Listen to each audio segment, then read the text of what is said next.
আলাইকুম বন্ধুরা, আপনারা হয়তো জেনে অবাক হবেন ফ্লাজিল কি করব। আসলে ফ্লাজিলটা হবে, দেখেন যে যাদের বাসায় দেশি মুরগি, হাঁস বা কবুতর আছে, যদি কোনো মুরগির চুনা হাগা বা পাতলা পায়খানা হতে বা হয়, সেই ক্ষেত্রে আপনারা অবশ্যই ফ্লাজিল খাওয়াবেন।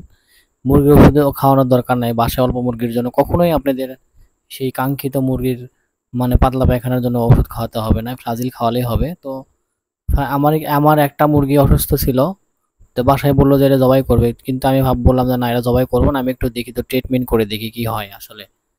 তো পরে দেখি যে হ্যাঁ, ইনশাআল্লাহ আলহামদুলিল্লাহ, আল্লাহর রহমতে দেখি যে মানে এই ফ্লাজিল খাওয়াই তাদের পায়খানা মানে মোটামুটি ক্লিয়ার হয়ে গেল। তো আমার মুরগিটাও সুস্থ হয়ে গেল। তো ভাবলাম যে একটা ভিডিও করেই নেই, কারণ যাদের বাসায় দেশি মুরগি আছে, বিশেষ করে গ্রামে যাদের মানে মুরগি আছে, তারা মানে দুশ্চিন্তায় ভোগেন, তাদের জন্যই আমি ভিডিওটা করছি। তো এই ফ্লাজিল খাওয়ানোর পরে সব মুরগি আমার সুস্থ হয়ে গেছে আলহামদুলিল্লাহ। দেখেন, তারা খুব মানে অসুস্থ ছিল, আলহামদুলিল্লাহ অনেকটাই সুস্থ। তো আশা করছি যে আপনারা যাদের এইরকম সমস্যায় ভুগবেন, এরকম সমস্যা হবে, তারা অবশ্যই অবশ্যই আমার এই পদ্ধতিতে অ্যাপ্লাই করে দেখবেন। আসসালামু আলাইকুম, সবাই ভালো